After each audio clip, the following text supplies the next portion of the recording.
Rápidamente voy a aprovechar a hacer un análisis muy rápido del Medio Oriente, de las principales naciones que se mueven ahí, para que tengamos un punto de vista, una perspectiva de en qué medios se está desenvolviendo actualmente la nación de Israel. Por ejemplo, Irán.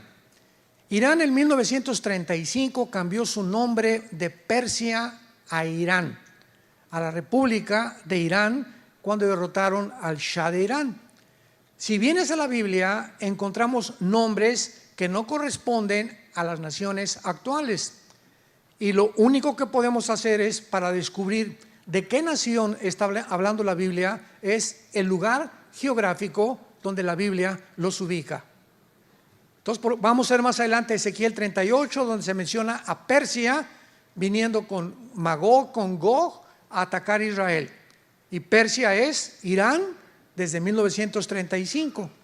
1979 se le vuelve a cambiar el nombre, República Islámica de Irán, por el Ayatollah Khomeini.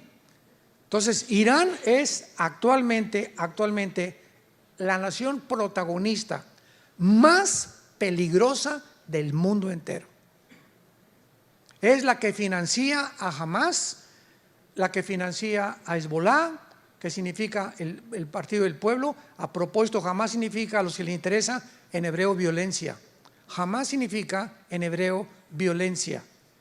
Hezbollah, el partido del pueblo, los Houthis de Yemen en Arabia, el Fatah y todo este sistema de la yihad islámica las financia Irán. Una de las razones que antier el presidente de Estados Unidos, Joe Biden, dijo que consideraba que la razón por la cual Hamas atacó a Israel es porque Irán se dio cuenta que Israel está haciendo tratos con Arabia Saudita para entrar al acuerdo de Abraham, y a Irán no le conviene que Arabia Saudita se junte con Israel.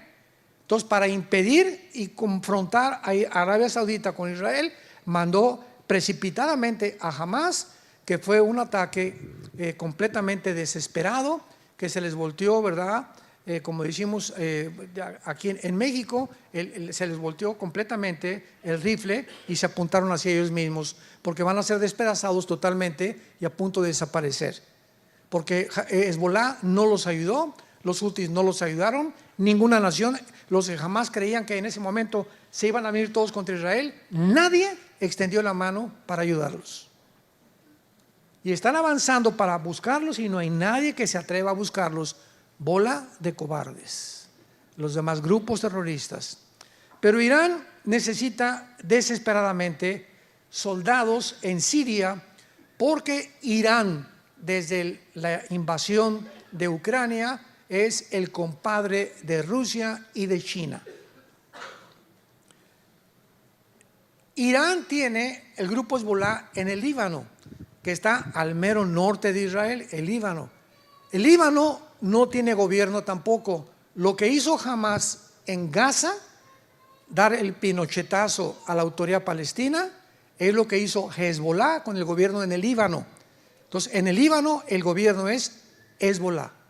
Es el grupo terrorista que tiene al gobierno del Líbano bajo sus pies, completamente dominado el gobierno del Líbano. El grupo terrorista Hezbollah está financiado 100% por Irán y recibe la misma presión de Irán, porque se calcula que tienen Hezbollah 300,000 cohetes. 300,000 cohetes. Y cuando Hamas creyó que al atacar a Israel o al invadir Israel iban a lanzar todos los cohetes y se iba Israel a ver entre dos fuegos, un solo cohete no lanzaron. Dios sigue actuando de una forma increíble. El jefe de Hezbollah se llama Hassan Nasrallah, que es uno de los líderes de Irán. Repito, el grupo Hezbollah y el grupo de Hamas están controlados, dirigidos, sostenidos y financiados por la nación de Irán. Yemen, que es otra nación del Golfo Pérsico árabe, ahí hay otro grupo terrorista que se llaman los Houthis o los Houthis en inglés. Le han declarado la guerra a Israel con 50,000 terroristas. Vean ustedes nada más cómo está incendiado el Medio Oriente Todos están esperando la oportunidad para exterminar la nación judía. Y Yemen se encuentra a 1.600 kilómetros de Israel. Este grupo también está financiado por Irán. Tienen cohetes que ya han comenzado a lanzar. La semana pasada y hace 2 días lanzaron más de 25 cohetes contra Israel. Veamos nosotros a Egipto, que actualmente fue la única nación que abrió un paso que se llama el Fatah para que los palestinos huyeran hacia el sur de Gaza, que se les permitió que huyeran, y a Israel les dijo: váyanse todos hacia el sur, porque vamos hacia el norte, allá están escondidos el principal grupo de terroristas de Hamas. Y permitió Egipto un poquito de palestinos que entraran, porque Egipto tampoco quiere a los palestinos. No quieren problemas, no quieren violencia, y además, desde el siglo pasado, solo hay 2 naciones árabes que están unidas en paz con Israel, que son Egipto y Jordania. Nada más, desde el 48 que se independizaron. Y este siglo XXI en que estamos actualmente, el presidente Trump ha sido el único presidente que ha podido lograr lo que se llama los acuerdos de Abraham, donde se unieron ahora, ya no son Jordania y Egipto, ahora son Emiratos Árabes Unidos, Bahrein y Marruecos. Ya son 5 naciones que ya se dieron la mano con Israel y se prometieron no intervenir. Ahora que intervino Hamas y que se juntaron más de 75 líderes en Rusia con Putin para tratar el problema de Hamas, los árabes se abstuvieron. Bahrein, Marruecos, Árabes Unidos y Arabia Saudita ha dicho siempre: vamos a entrar en negociación con Israel cuando Israel le permita a los palestinos un estado dentro de su territorio. Y por eso Arabia Saudita todavía no ha firmado ningún acuerdo, pero sabe que necesita la protección de Israel, y el espacio aéreo de Arabia Saudita lo usan los pilotos más grandes del mundo, los mejores pilotos del mundo, que son los judíos, con puro F-35, que es el avión de combate más rápido que existe y el más certero. Así que aunque Arabia Saudita no tiene firmado una paz con Israel, les permiten usar el espacio aéreo para que sus F-35 puedan volar. Así está la situación más o menos. Jordania en la Biblia aparece como la nación hipócrita, porque ¿saben ustedes de dónde venía Lot? ¿Se acuerdan de Lot? Génesis 19, que tuvo relaciones con sus 2 hijas y que nacieron Moab y Edom. Bueno, cuando veas Edom y Moab en el Antiguo Testamento, es Jordania. Entonces Jordania desciende de los de Lot, y de acuerdo a Daniel 11, 45 al 47, van a traicionar finalmente a Israel. Jordania. Vemos nosotros también a Europa, que se encuentra ensanguichada. Por un lado Rusia, por el otro lado Estados Unidos, y hacia el norte China y Rusia. Entonces Europa depende el 65% del gas de Rusia. El 65% del gas depende de Rusia, la Unión Europea. Por eso cuando Putin invade Ucrania, Alemania no quería entrarle, otras naciones, pues sí, pues la OTAN, que vamos a entrar, que por aquí y por allá, pero se decidieron finalmente que no iban a ayudar más que mandando alguna muy superficial ayuda a Ucrania, porque Putin les dijo: les voy a cerrar la llave, y si les cierra la llave se mueren de frío. Ahora, dentro de Europa, la única nación en Europa ahorita que ha sobrevivido es Alemania.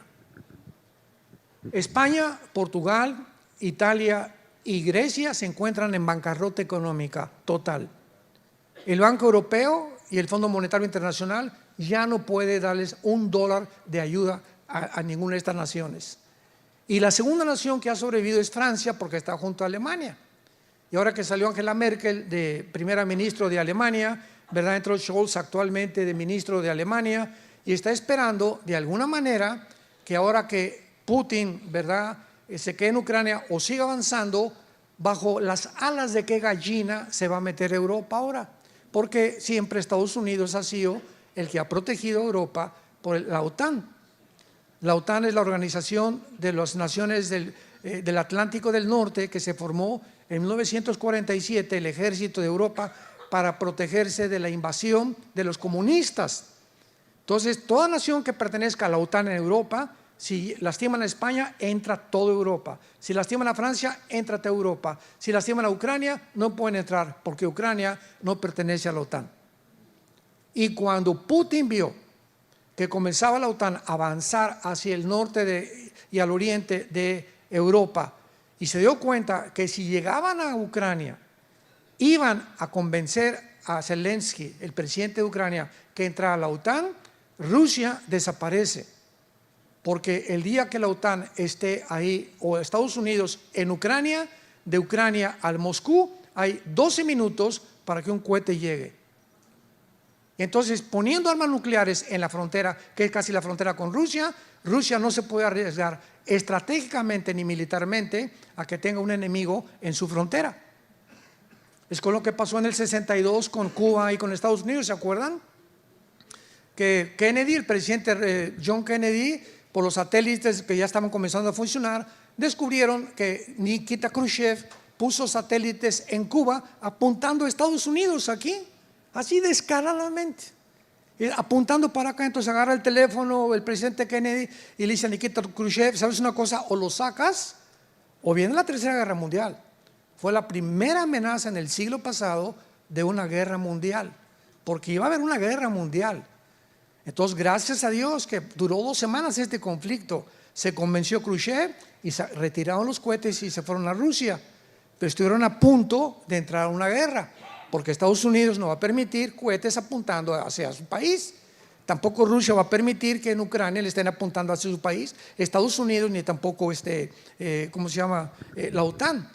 Ahora, en Ucrania hay más de 1.500 fábricas de antibióticos y de químicos para fabricar vacunas. Ya estamos entendiendo, ¿verdad? ¿Por qué te dejaste vacunar? Entonces, al presidente Biden no le conviene porque todas estas fábricas clandestinas que hay en Ucrania producen billones de dólares a Biden y a Bill Gates, que es dueño de Pfizer y de Moderna. Entonces, cuando comenzaron a planear lo de la vacunación, comenzaron a cometer errores gravísimos que la gente,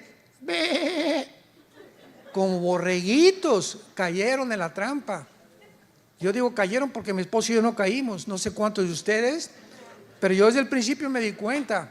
Oye, ¿cómo es posible que yo entré a un restaurante y me digan, por favor, tápese, y al llegar a la mesa quítese ahí? O sea, al llegar a la mesa ya no hay virus. ¿Cómo es posible que en el avión me digan, mientras usted está comiendo cacahuates y refrescos, se puede quitar la máscara? Yo le llamaba el bozal o la bufanda, ¿verdad? Y otra vez me la volví a poner y ya se fueron los virus. ¿Cómo es posible que un avión, 350 personas, 250 personas, a la salida digan, guarden la sana distancia? ¿Están bromeando? Estamos en un mundo de gente que no tiene piedad del ser humano. Impresionante lo que está sucediendo. Europa va a tener que buscar bíblicamente, porque el anticristo va a surgir de alguna de las naciones del antiguo imperio romano. El antiguo imperio romano estaba formado por Europa, el norte de África y el Medio Oriente. Durante mucho tiempo, sobre todo en el siglo XX, muchos escatólogos, o sea, estudiantes de las profecías, decían que iba a salir de Roma y que de Europa iba a salir el anticristo. Pero mientras más se estudia la Biblia, más estamos convencidos que el anticristo surge del Medio Oriente. Actualmente Europa, escuchen esto, en 3 o 4 años Europa ha venido millones de musulmanes refugiados a Francia. En Inglaterra hay más mezquitas que iglesias cristianas. En Alemania y en Francia y en España principalmente. En 3 años, los musulmanes, Europa es un continente musulmán. Porque los europeos es una población de viejitos, ya no se reproducen, no quieren tener hijos. Los musulmanes se reproducen como conejos. Por cada europeo nacen 7 musulmanes. Entonces, en 3 años, Europa es un continente musulmán, tal como la Biblia lo profetizó. Que la guerra final en el mundo, la guerra de Gog y Magog, sería entre el mundo islámico y el mundo judío cristiano. Las dos corrientes más fuertes que existen religiosamente para el mundo entero.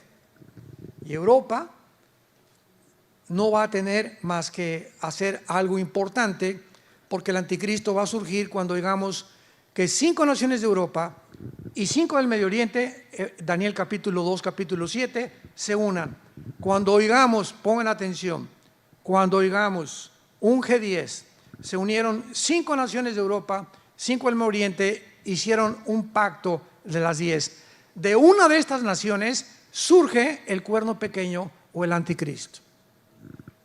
Y de acuerdo a Daniel 8, que lo vamos a ver después, surge de entre Irak y Siria. Por eso se le llama al anticristo el asirio. Desde Génesis capítulo 10, Nimrod, que es el primer prototipo del anticristo que fundó Asiria y Babilonia. Babilonia, que es Irak del siglo moderno, es la segunda nación más mencionada en la Biblia después de Jerusalén. Jerusalén es la ciudad más mencionada, más de 350 veces se menciona Jerusalén. En segundo lugar, Babilonia. Y Babilonia comienza desde el Génesis y termina en el Apocalipsis. Con Apocalipsis 17, la Babilonia religiosa, la Babilonia comercial, Apocalipsis 18. Así que estamos ante un mundo impresionante. Y ahora lo más asombroso de todo, vayamos a Ezequiel capítulo 38. Y la nación más impresionante después de Irán es Turquía. Turquía, que aparece en la Biblia con el nombre de Togarma. La región de Turquía, Armenia y toda esa zona se llama la Anatolia antiguamente, o la zona también magogita.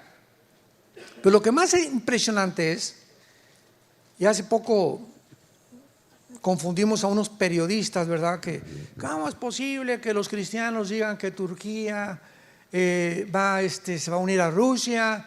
Y ahora que vino Putin contra Ucrania, Turquía pertenece a la OTAN. Entonces, ¿quién se va a imaginar que va a pelear en contra de Rusia, ¿verdad? Que se va a poner que se va a poner al lado de Rusia para pelear contra Europa, si pertenece a la OTAN. ¿Cómo va a traicionar a la OTAN el presidente Erdogan, que es actualmente el presidente de Rusia? ¿Cómo se va a poner del lado de Rusia para pelear contra los Estados Unidos, cuando ha recibido la mayor parte de Turquía de Estados Unidos? Pues la Biblia profetizó hace 2700 años. Apunta ahí en Ezequiel, 2700 antes de Cristo. No antes de Nostradamus, por favor, ni de Walter Mercado. Hace casi 2700 años, dice Ezequiel 38, versículo 3. Así ha dicho Jehová el Señor: yo estoy contra ti, oh Gog, príncipe soberano de Mesec y Tubal. Los que quieran apuntar, Gog es el nombre o un título de un líder, comandante, César, zar, general, cabeza de algo. La palabra Gog en el hebreo es cabeza o líder de algo. Entonces aquí el Espíritu Santo está hablando de un líder que se llama Gog y que es príncipe soberano, Rosh en el hebreo, Nasig, Mesec y Tubal, que es la región de Turquía. Después de que invade Putin a Ucrania, Erdogan, el presidente de Turquía, que permitió un autogolpe de Estado meses antes en Turquía para quedarse en el poder, y la mezquita más grande de Turquía, la Santísima, ¿verdad?, que era antes cristiana, la vuelve mezquita para poder comprender realmente el trasfondo, y da un discurso Erdogan diciendo lo siguiente: yo he sido escogido por Alá para ser el próximo califa del mundo musulmán, del mundo del Islam. Y su deseo y su arrogancia es ser el líder de todo el Islam en el Medio Oriente. Pero Rusia y China se están peleando en el Medio Oriente y Estados Unidos también. En otras palabras, el Medio Oriente, como dijimos al principio, es la manzana de la discordia donde estalla la Tercera Guerra Mundial. ¿Por qué? China, Rusia, Irán, Arabia Saudita, Estados Unidos, todos quieren tomar parte del Medio Oriente, y el que controla el Medio Oriente controla el mundo. ¿Por qué? Porque en el Medio Oriente se encuentra el 65% de las reservas petroleras del mundo. Debajo de Irak, Irán, Arabia Saudita, toda esa zona, 65% de las reservas petroleras del mundo. Y ahora que vino la guerra de Putin contra Ucrania y tenía el control del gas y del petróleo, puso de rodillas a Europa y al mundo entero. Y Biden, no, vamos a ponerle sanciones económicas a Putin, vamos a bloquearle todas las relaciones internacionales o transferencias internacionales con el SWIFT, que los bancos no acepten ya ningún rublo, la moneda rusa, etcétera, etcétera, y que hundamos a Putin, sin darse cuenta que tenía la llave del gas, sin darse cuenta que es compadre de Irán y de Rusia, que tienen petróleo, y de Arabia Saudita. Entonces, lo que hizo Biden fue hundir a Europa porque se vengó Putin. ¿Y cuál es la venganza secreta de Putin? Va a ser un mensaje que estoy preparando. El arma secreta de Putin era el siguiente, escuchen muy bien. Ahorita Putin, independientemente de lo maligno y todo lo que sea, es el estratega militar más inteligente del siglo XXI. No hay nadie ahorita en el mundo, ni la OTAN, ni Estados Unidos, nadie que se compare con la estrategia de aquel que fue jefe de la KGB, del Servicio Secreto de Rusia. Entonces Putin tenía ya este plan desde hace 4 o 5 años. Y cuando Estados Unidos le impone las sanciones económicas, el arma secreta de Putin es el siguiente. ¿Cuál es el punto débil de Estados Unidos? ¿Su poder nuclear? No, Rusia tiene más poder nuclear que Estados Unidos. ¿Cuál es el punto débil de Estados Unidos? Que no tienen tanta protección como tiene Israel y como tiene tampoco Rusia, tampoco. El punto débil de Estados Unidos es el dólar. 1947-48 se hace la cumbre de Bretton Woods, termina la Segunda Guerra Mundial y las naciones que ganaron la Segunda Guerra Mundial, Inglaterra, Rusia, Canadá, Estados Unidos, votan, primero fue la libra esterlina pero perdió, que el dólar sería la moneda que iba a regir la compra del petróleo, o sea, desde hace 75 más años. Rusia quiere comprar dólares, tiene que convertir los rublos en dólares. México quiere comprar petróleo, tiene que convertir el peso mexicano en dólares. Cuando no estaba la Unión Europea, Francia quiere comprar los francos, tiene que convertirlos en dólares. O sea, todas las naciones son regidas por el dólar desde hace más de 75 años. Entonces Putin se une con Rusia, con Irán, con China, con Corea del Norte y con la India para quitarle al dólar el peso que tiene para comprar el petróleo. Y si llega esto este año o el fin de año, escúcheme con mucho cuidado, si logran quitarle al dólar actualmente que se está hundiendo a una velocidad impresionante y sustituyen el dólar por el yuan o por el rublo ruso, Estados Unidos se hunde hasta tocar fondo. ¿Por qué se hunde? Porque su deuda externa es de 33 trillones de dólares. Y ahorita pues nadie le puede cobrar porque los dólares los controla ellos. Pero si le quitan al dólar el modelo para regir y la compra del petróleo, entonces Estados Unidos se hunde económicamente y toca fondo y pasa a segundo o tercer lugar en su supremacía política, económica y militar. Y es como lo dice la Biblia, Estados Unidos no aparece en la Biblia. Adiós, San Antonio. Y tampoco México. Todo el continente americano va a desaparecer, ¿sabían? ¿Cómo lo sabemos? Porque el quinto sello, Apocalipsis 6, 1/4 parte de la humanidad desaparece en los primeros bombazos.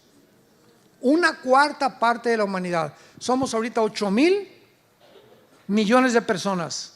¿Cuánto es una cuarta parte? 2,000 millones de personas. Desde Alaska hasta la Patagonia, el continente americano, somos 1,150 millones de seres humanos. No llegamos ni a los 2,000. 2 continentes americanos van a desaparecer en la guerra nuclear.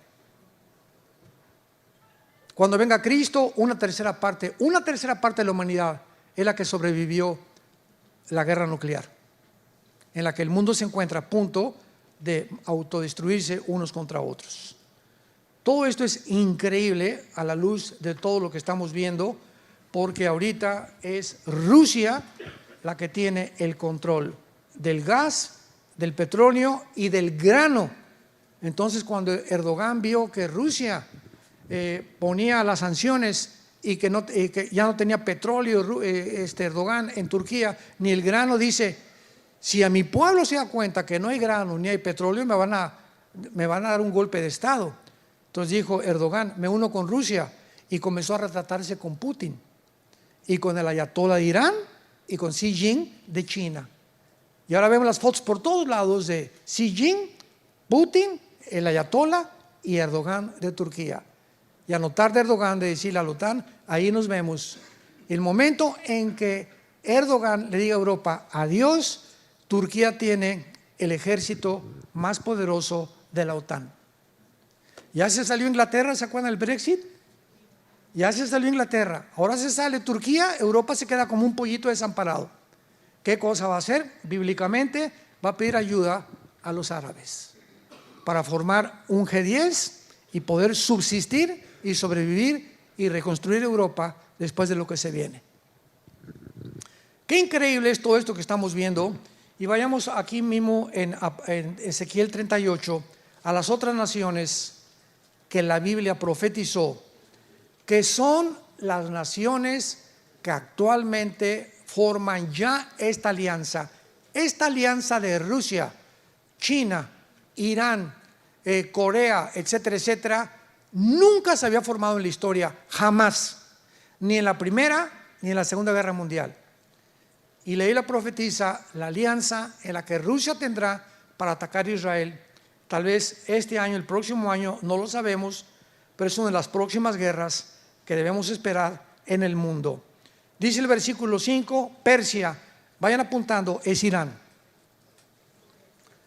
Cus y Fut. ¿Cómo sabemos qué naciones son Cus y Fut? Bueno, en Génesis capítulo 10 de la Biblia se encuentran las 70 naciones descendientes de los 3 hijos de Noé: Sem, Cam y Jafet. Tú y yo, todos nosotros, todo el mundo descendemos de los 3 hijos de Noé. Los jafetitas formaron todo el mundo anglosajón europeo. Todos los de tez blanca, güeros, ojos claros, son anglosajones. Los semitas son los árabes y los judíos y el Asia Menor. Y los camitas o de Cam es el continente africano. Entonces, si tú vas a Génesis capítulo 10, versículo 2 y 3, vas a ver que los que descienden de Cam son precisamente Cus y Fut, que son las naciones de Libia, Marruecos, Sudán o Etiopía, que son las naciones del norte de África y todas musulmanas. Increíble. Entonces ponle ahí Irán, Sudán, Etiopía, Gomer, que es Alemania, Togarma, que es Turquía. Apúntalo ahí en tu Biblia. Y junto a Turquía está Armenia, ¿verdad? Que es lo más seguro, porque la palabra Yereka Chafabó en el hebreo que significa de los confines del norte. Y siempre que se nos da una ubicación geográfica, el norte es al norte de Israel, no al norte de San Antonio ni de México. Siempre todas las naciones y todas las ubicaciones en la Biblia, su punto central, el termómetro de Dios, el punto central de Dios es la nación de Israel. Veamos por qué en Amós capítulo 9. Amós capítulo 9. Los que trajeron su Biblia, el versículo 14 y 15, pongan ahí junto al versículo 14 y 15, 14 de mayo de 1948. Veamos que el 14 de mayo de 1948 se cumplió esta profecía al pie de la letra. Al pie de la letra, señores politólogos, ateos, agnósticos que nos acompañan. Amós 9, 14 y 15. Y fue escrita hace 2500 años. Traeré del cautiverio a mi pueblo Israel. Edificarán ellos las ciudades asoladas, las habitarán, plantarán viñas, beberán vino de ellas, pues los plantaré sobre su tierra y nunca más serán arrancados de su tierra que yo les di. Ha dicho Jehová Dios tuyo.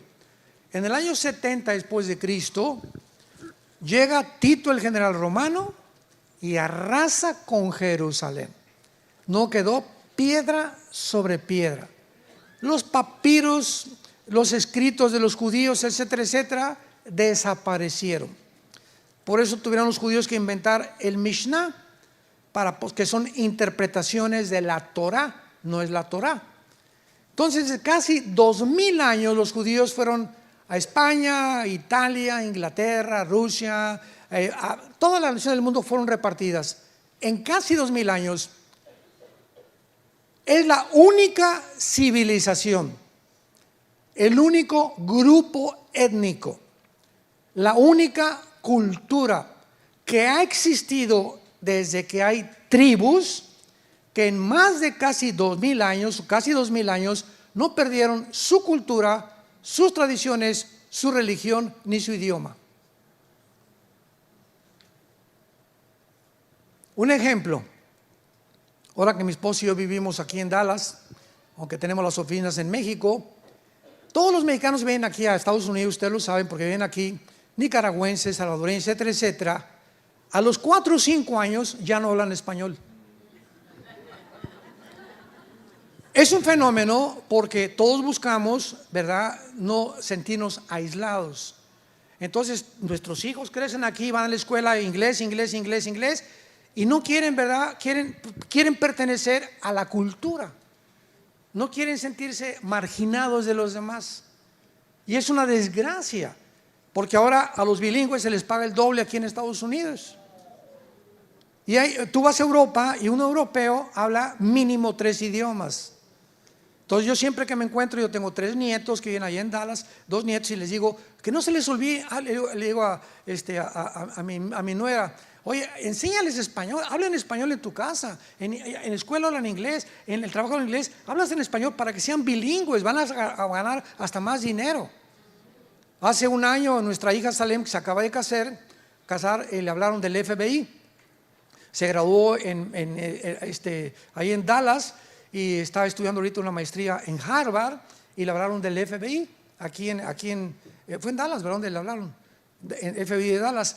Y le hicieron como 4 o 5 entrevistas por el perfecto español y inglés que habla. La querían de intérprete, no la querían mandar a ningún field, ¿verdad?, ningún campo. Y ella comenzó a mostrarles, si tú vas a Guatemala, la palabra chango es grosería. Allá no se dice chango, se dice simio o mono. Si vas a Colombia, para todo dicen, sí señor, no señora.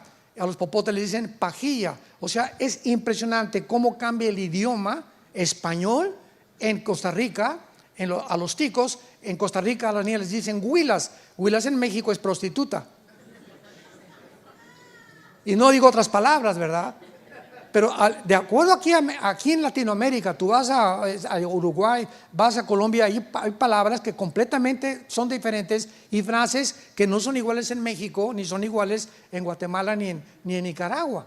Entonces lo que quería el FBI era que mi hija pudiera distinguir los modismos a través de intérprete, para que cuando agarren ciertas personas les dijera de qué país son, por la forma como hablan y por el acento. Entonces esto es impresionante, porque pues mi esposo y yo oramos, gracias a Dios, que no lo acepten, porque todas las agencias federales ahorita en Estados Unidos están completamente corrompidas. Es un gobierno completamente corrompido, como la mayoría del mundo, ¿verdad? Y gracias a Dios que ya nuestra hija está en la obra con nosotros, trabajando de tiempo completo. Gracias, Padre Santo. Y esto solamente es un ejemplo que damos porque Israel, después de casi 2000 años, no pierden su cultura, sus tradiciones. Les repito, es único en el mundo. Llegan italianos a Estados Unidos y le digo: oye, tu apellido es italiano. El mío también es italiano y hablo inglés, un poquito italiano. ¿Por qué no es italiano? Ya no hablan italiano. Le digo: ¿pero por qué? Porque ya no lo podemos practicar. La mayor parte de los alemanes que llegan a Estados Unidos se olvidan del alemán y hablan puro inglés. Es una tristeza que olvidemos nuestro lenguaje ancestral, ¿verdad? Pues los judíos es el único grupo en el mundo que no olvidó esto. Y cuando dice la Biblia: traeré el cautiverio a mi pueblo Israel, se cumplió el 14 de mayo de 1948. Después de casi 2000 años, después de la Segunda Guerra Mundial, cuando ve la Liga de Naciones, que ahora es la ONU, que Hitler mata más de 6 millones de judíos y que mataron a homosexuales, mataron a gitanos, etcétera, etcétera, se hace la declaración Balfour, 1917, cuando los ingleses tenían el control de todo el Medio Oriente. Entonces llegan los ingleses en 1943 o 44 y le dan el control completamente y dividen el Medio Oriente entre Francia e Inglaterra, dividen la Cisjordania y le dan a los árabes y a los judíos mucho del territorio que actualmente tienen y muchos conservan. Pero fueron casi 2000 años. Pero no ahí se acaba la cosa. Aquí se cumple la primera profecía: los judíos tenían que regresar. Número 2, edificarán las ciudades y habitarán en ellas, plantarán viñas, beberán el vino de ellas. Cuando llegaron el 14 de mayo, nombran a David Ben Gurión primer ministro de Israel. Un solo olivo, un árbol no había en Israel. Era un desierto totalmente. Y lo habitaban unos poquitos árabes, unos poquitos judíos. En 1950, en 2 años, los judíos plantan 6 millones de olivos en la obra de la infraestructura y de la ingeniería hidráulica y agrícola más portentosa del siglo XX. ¿Por qué? Porque decía la Biblia que iban a edificar e iban a plantar árboles. Tercera profecía: porque los plantaré sobre su tierra y nunca más serán arrancados. 14 de mayo 1948. 15 de mayo 1948, 24 horas después que llegan y se establecen como el Estado soberano independiente, llegan 5 naciones árabes a tratar de sacarlos y de exterminarlos. Perdieron. 1956, la guerra del Canal de Suez con Egipto, ganan otra vez la guerra los judíos. 1967, la guerra de los 6 días.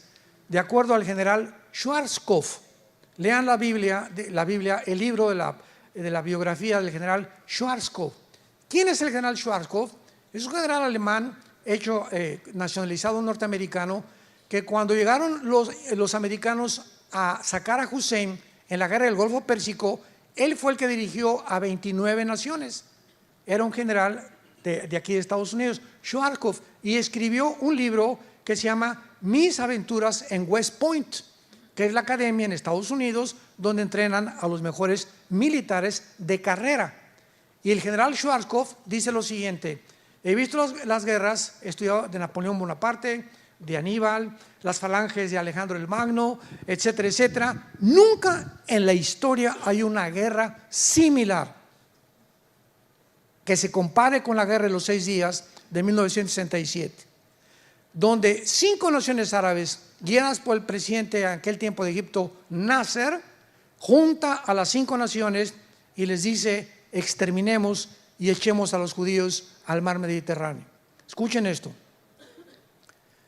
En la ley de las probabilidades, aquí somos como 800,000 personas. Muy bien. Dentro de la ley de las probabilidades, si tú eres matemático, ¿qué probabilidades tendríamos de salir vivos? Pues vamos a cerrarlo en 1000 personas, que tuviéramos 50 rifles nada más, y nos rodeara un ejército de 30,000 soldados con R-15. y con granadas. Dentro de las leyes de las probabilidades tendríamos 10 a la 12ª potencia. Imposible salir vivos. Eran las mismas probabilidades, abren los oídos, que tuvieron los judíos de salir vivos en junio de 1967. Y los judíos, ¿saben ustedes lo que hicieron? Por eso son los mejores pilotos del mundo ya desde aquel entonces. Sabiendo que los árabes se levantan a las 7 de la mañana a desayunar, se levantaron a las 5 porque un sargento israelí intervino a un sargento iraquí donde dieron a conocer que venía una invasión.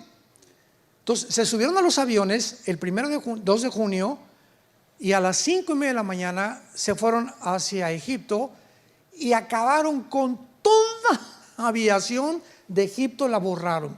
Se brincaron a Jordania y acabaron con toda la aviación de Jordania, con toda la aviación de Irak, con toda la aviación de Siria, con toda la aviación de Líbano. En 6 días los judíos habían destruido completamente el ataque de 5 naciones árabes. ¿Saben por qué ganaron en 6 días? Porque el 7º tenían que descansar. Increíble, ¿verdad? Bueno, 1973, la guerra de Yom Kippur, que fue hace 50 años, vuelven a ganarla. No han perdido una sola guerra, rodeados de 22 millones de árabes.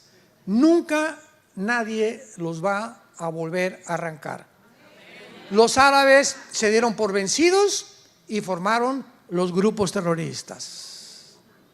Ya no vamos con un ejército a atacarlos, vamos a hacer la guerrilla urbana que diseñaron los comunistas en tiempos de Lenin en 1923, y ahora vamos a formar grupos terroristas que comenzó Yasser Arafat, el Movimiento para la Liberación Palestina, y tanto los Hezbollah, los Hamas actualmente, los Houthis han estado continuamente tratando de exterminar a los judíos, y por más que han intentado y por más que lo siguen haciendo y por más del apoyo de Irán, siguen en su tierra.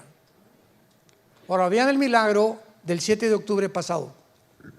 El 6 de octubre, el día anterior de la matanza, Israel estaba a punto de dividirse. Se juntaron miles de personas votando para derrotar a Netanyahu, que la reforma judicial, y era un país dividido el 6 de octubre. Viene la matanza del 7 de octubre y el 8 de octubre, 2 días después, Israel era un país unido completamente. Se perdonaron unos a otros. Miles de jóvenes del mundo entero judíos huyeron hacia Israel para poder ayudar e ingresar en el ejército para defender a su tierra. El milagro que hizo Dios en menos de 48 horas. El 6 de octubre estaban a punto de una revolución civil. Viene esta cosa y Dios lo usa para unir a Israel. Y juntos ahora vienen todos los jóvenes de todo el mundo para unirse a este ejército que es maravilloso, ¿verdad? Para poder realmente hacer que Israel pueda continuar cumpliendo las profecías de Dios. Nunca serán arrancados de la tierra que yo les di. Y finalmente, leamos Jeremías capítulo 31, otra profecía impresionante que le calla la boca a todos los que han dicho que ya Dios no tiene nada que hacer con Israel.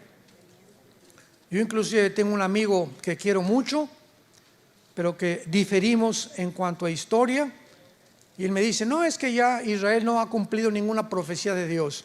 Yo no sabía si reír o llorar cuando me dijo eso. Y es un amigo muy preparado que yo tengo, habla 5 idiomas, pero me entristeció lo que me dijo. Jeremías 31, versículo 35, termino con esto. Así ha dicho Jehová, que da el sol para la luz del día, las leyes de la luna y las estrellas para la luz de la noche, que parte el mar y braman sus ondas. Jehová de los ejércitos es su nombre. Escuchen, si faltaren estas leyes, o sea, las leyes cósmicas, delante de mí, dice Jehová, también la descendencia de Israel faltará para no ser nación delante de mí.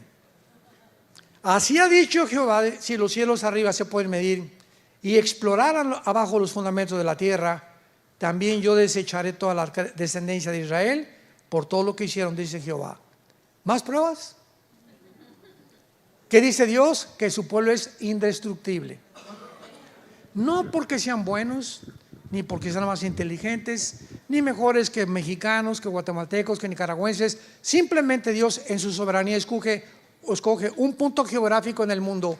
Un puntito, ve el mapa, es un puntito insignificante, Israel. Todos los árabes ricos en petróleo, multimillonarios. Israel no tiene absolutamente ahorita una gota de petróleo, y todas las naciones alrededor, pobres, queriendo exterminarlos, sacarlos, porque es la única democracia, porque es la única cultura que no tiene el Islam, que no son musulmanes, que no tienen sus tradiciones paganas, que no tienen la muerte como su principal objetivo, sino la vida. Entonces para ellos dicen, esta nación no puede estar en medio de nosotros, tenemos que sacarlos. Y si no entendemos esto, no entendemos la geopolítica del mundo.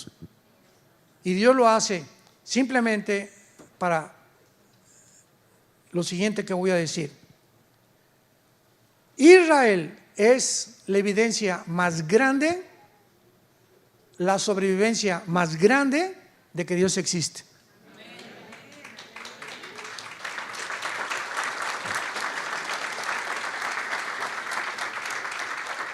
La sobrevivencia de este pueblo es ya, nadie puede alegar, la sobrevivencia de este pueblo es milagrosa. 48, 56, 67, 73, ataques guerrilleros, ataques de Hamas, por todos lados, rodeados de 22 millones de árabes que los quieren exterminar. Ahora repito, los árabes son lindos, son los gobiernos de ellos. El pueblo palestino, el pueblo de Irak, el pueblo de Siria, ¿verdad? Los sirios, los árabes, ¿verdad? Tenemos que orar por ellos. Hay muchísimos, miles de cristianos que son árabes también. Entonces, cuando hablamos de eso, no estamos hablando en general. Estamos hablando, repito, de los gobiernos corruptos que pertenecemos ahorita todos los ciudadanos en el mundo entero. Por eso 1 Timoteo 2 nos ordena orar por nuestros gobernantes. Oremos por ellos. Padre Santo que estás en el cielo, te damos gracias, Señor, por guiarnos y mostrarnos la atmósfera espiritual que nos rodea. Y sabiendo que este mundo está ya energetizado, influenciado por fuerzas, poderes espirituales de maldad. Tu palabra dice que las cosas no van a mejorar, van a empeorar para aquellos que viven lejos de ti. Mas a vosotros, dice el Señor, resplandecerá la luz. No teman, mi pequeña manada, en el mundo tendrán tribulación, pero yo he vencido al mundo. Mi paz les dejo, mi paz les doy. Voy a preparar un lugar para ustedes, para que donde yo estoy, ustedes también estén. Peleen la buena batalla, echen mano de la vida eterna, esfuércense, mis valientes guerreros y guerreras, que la victoria es nuestra. Es el tiempo de alumbrar, es el tiempo de dar testimonio, es el tiempo del arrepentimiento, es el tiempo de orar por nuestros gobernantes.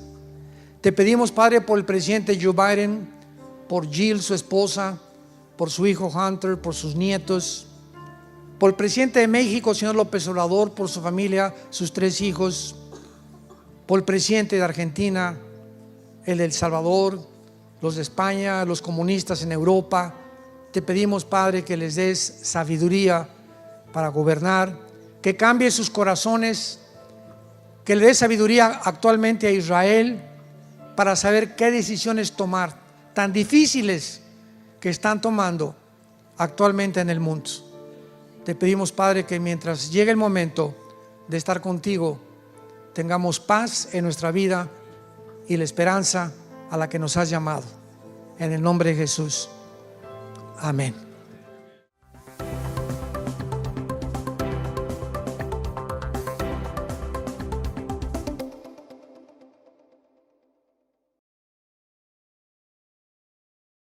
¿Qué tal? Me da muchísimo gusto saludarles y quisiera así. Abran sus Biblias, los que la trajeron, los que no, siéntense con un cristiano. Ya comenzaron las pedradas. 1 Corintios capítulo 15, y quiero hablar acerca del arrebatamiento de la iglesia, que es, si alguien me pregunta, ¿qué evento profético próximo estaríamos esperando los cristianos? Que tal vez ahorita saliendo del hotel nos vayamos. Hoy en la noche, o mañana, o una semana, o un mes. Pues repito, pues saliendo ahorita, puede ser en medio de la reunión. Pero el arrebatamiento de la iglesia es un evento profético que se consideraba un misterio. Esto es muy importante porque ustedes saben, ha habido siempre contracorrientes. No, pues es que es nuevo el arrebatamiento, que hace 2 siglos no se predicaba, etcétera, etcétera. Y esto sencillamente proviene de gente inculta, desinformada, sin teología. Entonces, cuando alguien comienza a hablar, las redes están llenas de merolicos, de gente que habla y dice sin ningún título, no son teólogos, no son nada, pero buscan seguidores y controversia. No, que fulano de tal dijo estas cosas para atraer seguidores. O sea, sus fines son completamente equivocados, sus motivos son equivocados, malignos y perversos, hacer dinero de otras personas. Entonces, cuando la gente habla de esta manera, repito, son gente desinformada, gente que no tiene corazón, gente con motivos completamente equivocados, y ellos no entienden que la revelación de Dios es progresiva. ¿Qué quiero decir? A principios de la iglesia cristiana, los apóstoles tuvieron la revelación que está escrita en todas las epístolas y cartas, y conforme el tiempo ha transcurrido, a través de los siglos, el Espíritu Santo en el siglo XVI, XVII vino la Reforma, Martín Lutero, Juan Calvino, Zwinglio, etcétera, etcétera. Se les reveló que lo que la Iglesia Católica estaba enseñando era una verdadera herejía, más bien herejías, porque la Iglesia romana había llegado al colmo de decir fuera de Roma no hay salvación, y que la intercesión era a María. María fue una gran mujer, la madre de Jesucristo, pero jamás se nos manda a adorarla, porque solo Dios merece toda la adoración. Nunca, tampoco en la Biblia se nos enseña que oremos a San Patricio, a San Filomeno, a San Cristóbal, el patrón de los taxistas, a la Madre la Macarena o a la Virgen fulana de tal, porque no hay ningún otro digno de ser adorado más que el nombre de Jesucristo. Entonces, Martín Lutero fue un monje que allá en Alemania, que quería ser, bueno, más bien ya estaba a punto de recibir el celibato, y le cayó así un milagro, nadie sabe cómo, pero comenzó a leer un folleto de la Biblia, del libro de Romanos, y en el capítulo 1 de Romanos se encontró que decía: el justo por la fe vivirá. Entonces Martín Lutero comienza a leer el libro de Romanos, que es la constitución de la iglesia cristiana. Un cristiano que no ha estudiado el libro de Romanos, o un pastor que no enseña Romanos versículo por versículo, es una iglesia que no tiene bases teológicas doctrinales, porque la constitución está formada por el justo por la fe vivirá. Y si no entendemos por qué no somos salvados por las obras, sino solamente por la fe, nuestra fe es completamente débil ante cualquier ataque de cualquier secta o de cualquier doctrina. Y por eso las iglesias están llenas de cristianos que realmente ni siquiera se han arrepentido, ni saben lo que es el arrepentimiento. Ya no se predica el pecado, ya no se predica el juicio, ya no se predica el evangelio, ya no saben ni lo que es el evangelio. Yo le he dicho a cristianos: oye, ¿me puedes decir en 30 segundos qué es el evangelio de la gracia de Dios? Y no saben contestar. Si tú vas en el avión con una persona junto, en el tren, en un camión, y le quieres hablar de Cristo, por el amor de Dios le digas: Dios te ama, Jesus loves you, Jesús te ama, Dios te bendiga. Eso no es el evangelio.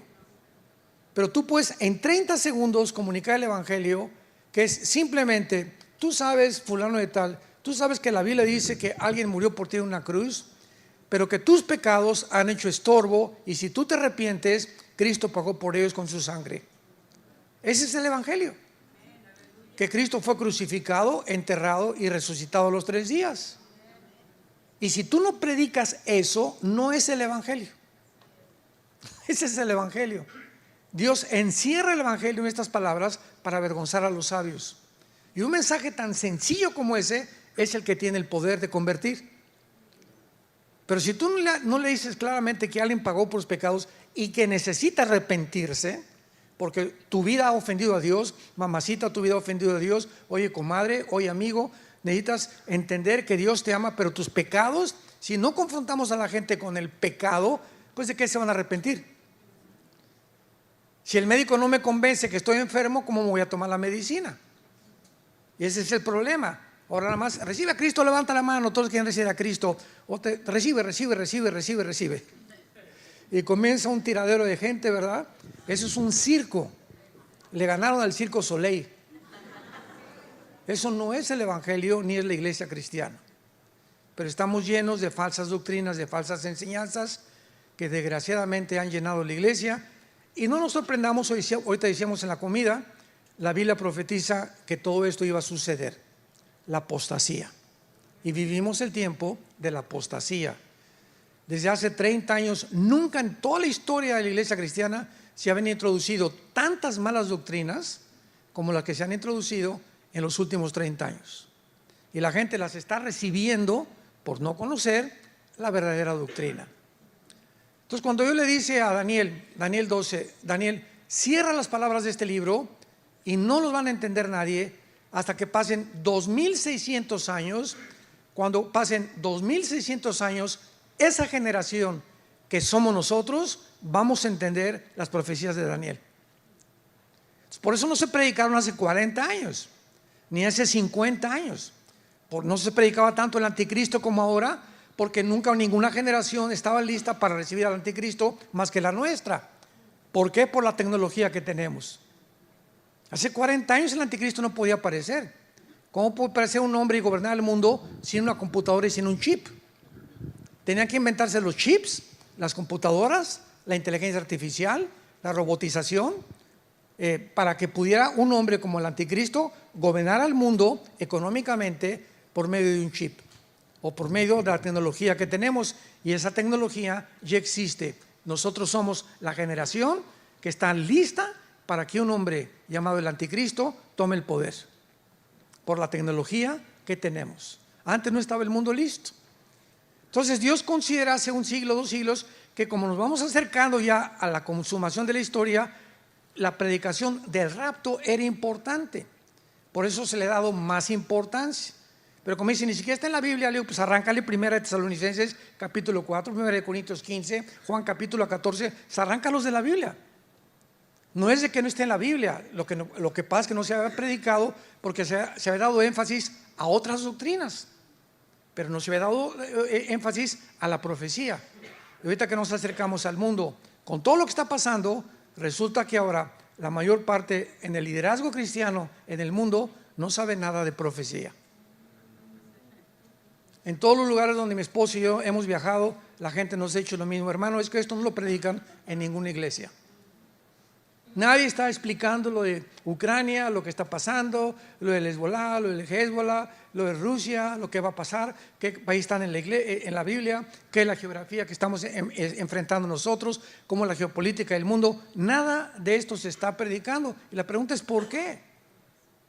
Porque ahora las predicaciones es: ven a Cristo y sé feliz para siempre, el campeón que traes dentro, y vas a resultar en todo y todo te va a salir bien, bla bla, como le llaman en inglés, sugar coated, un evangelio endulzado completamente sin llamar al pueblo al arrepentimiento.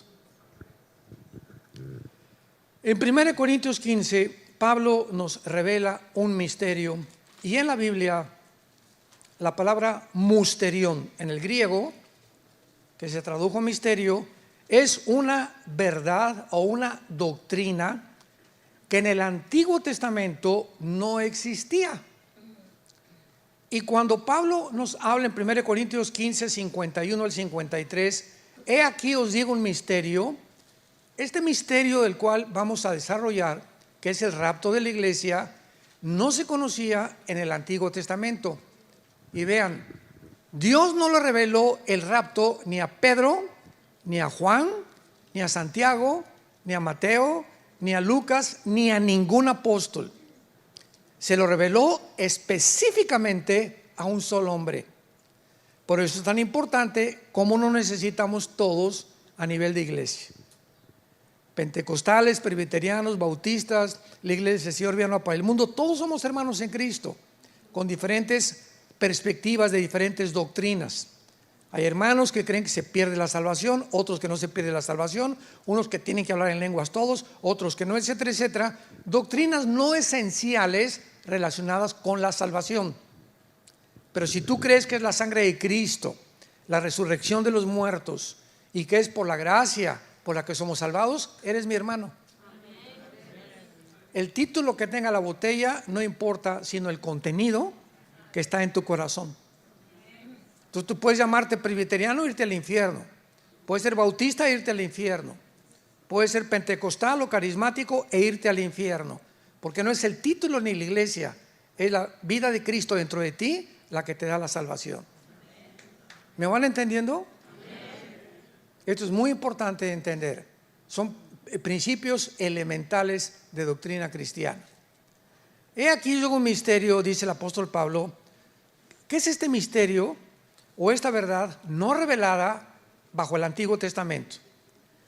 Que no todos vamos a dormir, pero todos vamos a ser transformados. La palabra dormir significa morir, pero vamos a ver más adelante por qué se usa dormir.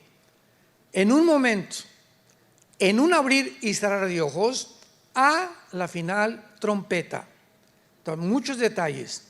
Porque se tocará la trompeta y los muertos serán resucitados incorruptibles y nosotros seremos transformados.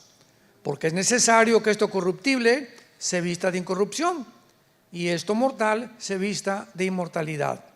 ¿Cuál es el misterio que nadie sabía y que solamente un hombre le fue revelado por el Espíritu Santo? Que habrá una generación dentro de la iglesia, no del Antiguo Testamento. Desde Pentecostés a nuestros días va a haber una generación. Yo creo sinceramente que somos nosotros, que no vamos a gustar lo que es morir. No vamos a saber lo que es. Vamos a atravesar el túnel de la muerte sin experimentar la muerte. De repente millones de personas en el mundo van a desaparecer. Se va a caer ahí tu saco, tus chanclas, tu anillo de casado, pilotos que van a tener que chocar los aviones porque el piloto desapareció, tráfico en las calles, congestionamiento en los medios de comunicación. El mundo va a quedar como loco. Y ya saben ustedes qué van a explicar, ¿verdad? Se los llevaron los ovnis. No es coincidencia que desde 1946, 2 años antes de que Israel se independizara, comenzó a propagarse la propagación de ovnis. Y estos ovnis, objetos voladores no identificados, lo atribuyen a seres extraterrestres.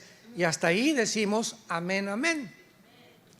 Solamente que la diferencia es que para nosotros no son ovnis, son ovis, objetos voladores identificados. Porque alguien me dijo, es que ¿cómo pueden los cristianos no creer si hay vestigios y documentos de pilotos, de astronautas que certifican que han visto objetos que rebasan la velocidad del sonido, el Mach 3, Mach 4, y que no es posible que ninguna nación los haya producido? Y nosotros no negamos eso. Lo que sabemos es que existe, pero sabemos quién está detrás del fenómeno ovni, que son los ángeles caídos. Porque Satanás en la Biblia nos enseña, puede transformar la energía. ¿Se acuerdan en Éxodo 7 cuando llegó Moisés y Aarón ante el faraón? ¿Y qué dijo Moisés? Como una prueba, faraón, de que Dios está conmigo, aventó su vara y se convirtió en culebra. Y los brujos, los hechiceros del faraón, repitieron ese milagro. Satanás puede materializar la energía, puede hacer que comience a levantarse esto, puede levitar, cerrar las ventanas de tu casa, hacerte oír cadenas, transformarte, hacerte oír voces, volverte loco, afectar los millones de neuronas, desconectar neuronas y darte psicopatía, esquizofrenia, paranoia, etcétera, etcétera. El propósito principal de los demonios es volvernos locos, confundirnos, convencerte que no eres lo que Dios te creó, no eres hombre, eres mujer. Pues lo creo y me transformo. Como les dije un día yo a un grupo de personas, ¿quién es el que determina el género? Vamos a cerrar la Biblia. Si tú tienes el cromosoma Y, eres macho camacho. Las mujeres tienen el cromosoma XX. Entonces no importa lo que tu mente diga, ve a hacerte un examen de sangre. Si tienes el cromosoma X, eres macho, macho, macho. Y si tu mente te dice que no es cierto, hay una guerra entre tu mente y tu genética y tu biología, que te vas a engañar, y tu problema no es físico, tu problema es mental. Ahora, si también crees que eres el hombre araña, pues lo puedes creer, no hay ningún problema. Si crees que eres la Mujer Maravilla, también. Ahora en Canadá, si tú desmientes a alguien que dice soy el hombre araña y le dices no es cierto, tienes cara de sapo en lugar del hombre araña, te meten a la cárcel. Increíble al mundo que estamos viviendo. Entonces es una guerra en la que la misma ciencia ha quedado completamente avergonzada. Entonces la Biblia nos muestra claramente que el propósito del enemigo es robarnos nuestra identidad. Cuando Satanás le roba la identidad a una persona, esa persona queda a merced completamente de los demonios, porque has sido convencido que no eres lo que Dios te creó, sino que eres de otro género. Este misterio, dice Pablo, Corintios 15, 52, va a suceder en fracciones de segundos, en un abrir y cerrar de ojos. Muchos de ustedes se van a ir a la cama hoy en la noche y a lo mejor buscas en la mañana y mi esposa. ¿Ya ves, cabezón, que no entendiste? Y mi esposo, mis papás, todos los niños van a desaparecer de los cuneros, todos los niños se van a ir, van a desaparecer de todos los hospitales, de todas las incubadoras, todos los niños menores de edad se van a desaparecer. Va a haber un caos en el mundo, principalmente en este país, donde se considera que hay el mayor número de cristianos en el mundo. En Europa no va a afectar tanto porque no hay tanto cristiano en Europa. Pero ahorita los países como Estados Unidos, China, Irán, que la iglesia está creciendo cristiana tremendamente, a pesar de ser un caos Irán, increíble lo que Dios está haciendo en Irán y en China, de los miles de cristianos que se están convirtiendo. En un momento, en un abrir y cerrar de ojos, porque se tocará a la final trompeta. Cuando dice la final trompeta, muchos han escrito que es la trompeta del Apocalipsis, Apocalipsis 15, y esto es imposible porque las trompetas del Apocalipsis son de juicio. Y la trompeta que está hablando aquí se refiere a Rosh Hashanah, que es la quinta trompeta, la cuarta trompeta, porque es Pascua, número 1, los panes sin levadura, los primeros frutos y Pentecostés. Son las 4 fiestas que ha cumplido Cristo. Faltan 3 fiestas, las de septiembre y octubre, que es el mes de Tishri, y la próxima fiesta es Rosh Hashanah o las trompetas. Y si tú ves al libro de los Números en el Antiguo Testamento, cuando Moisés reunía al pueblo, se tocaban trompetas, porque no había Twitter, ni había Instagram, ni había nada. Imagínate, casi 2 millones de personas, nos tenemos que ir. Entonces había un sonido con el shofar que decía así, cuando era constante, sin parar, significaba córranle, escuchen cerca del campamento porque tenemos que huir, vamos a ser asaltados por una tribu enemiga. Y cuando era era para órdenes que Moisés tenía que darles al pueblo. Entonces el pueblo sabía que a través del shofar eran llamados para una emergencia o para una convocación de una reunión.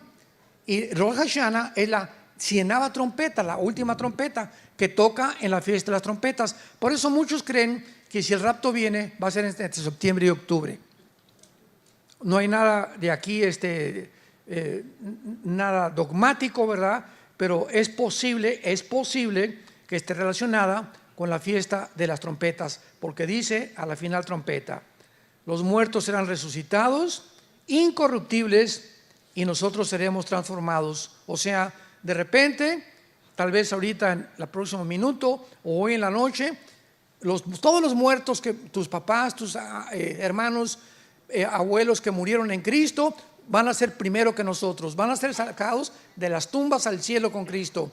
Luego nosotros, inmediatamente, el cuerpo no va a morir, pero tiene que ser transformado, porque cuando vamos a pasar a otra dimensión que no tiene las leyes físicas que actúan en este mundo, no podemos adaptarnos a vivir en el cielo con el cuerpo que tenemos.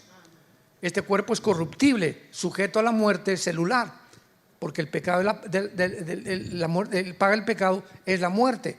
Entonces tu cuerpo tiene que ser cambiado para poder entrar al cielo con Dios, al nuevo ambiente donde vamos a vivir. Y por eso va a ser nuestra transformación instantánea. Pero instantánea tendremos un cuerpo nuevo, igualito al de Rambo. Vamos a ver qué tipo de cuerpo vamos a tener más adelante. Esto es muy interesante. Ahora vayamos a Primera de Tesalonicenses capítulo 4, donde Pablo ya nos da detalles de la doctrina del rapto o del arrebatamiento. Primera de Corintios 4, Tesalonicenses 4, versículo 13 al 18. Tampoco queremos, hermanos, que ignoren acerca de los que duermen, para que no se entristezcan como los otros que no tienen esperanza. Porque si creemos que Jesús murió y resucitó, así también traerá Dios con Jesús a los que durmieron en él. Por lo cual os decimos esto en palabra del Señor, que nosotros que vivimos, que habremos quedado hasta la venida del Señor, no precederemos, o sea, no vamos a ser antes de los que durmieron o los que murieron, porque el Señor mismo, con voz de mando, con voz de arcángel y con trompeta de Dios, descenderá del cielo, y los muertos en Cristo resucitarán primero. Luego nosotros, los que vivimos, los que hayamos quedado, seremos arrebatados. Apunta la palabra arrebatado, es arpazo en el griego. Arpazo, como suena, como el arpazo de un tigre o de un león. En el latín es rapturus, raptarus, por eso se dice rapto. O sea, rapto y arrebatamiento son sinónimos. Se puede decir de las dos maneras. Seremos arrebatados, y la palabra arpazo significa ser sacado de en medio súbitamente. Así, eso es lo que significa rapto. Que de repente llegas a un niño y le quitas así el dulce. O viene un león y hace con el zarpazo y mata a una persona inmediatamente. Eso lo significa la palabra arrebatados. Súbitamente, arrebatados, sacados en medio, juntamente con ellos en las nubes, para recibir al Señor en el aire, por el amor de Dios. En el aire, en la segunda venida de Cristo. Zacarías 14, bajaremos con él y pondrá sus pies en el monte de los olivos. O sea, el rapto y la segunda venida de Cristo son dos eventos distintos. El rapto viene por nosotros, no toca el suelo, lo encontramos en el aire, nos vamos allá mientras pasa la tribulación, estaremos en el tribunal de Cristo, las bodas del Cordero, Apocalipsis 19. Y cuando termine el mundo en la tercera guerra mundial, bajamos con él antes de que nos autoextingamos para establecer el reino mesiánico o el reino milenial. Esa es la cronología bíblica o la secuencia de los eventos proféticos de la palabra de Dios. El Señor mismo descenderá del cielo, luego nosotros seremos arrebatados con ellos para recibir al Señor en el aire.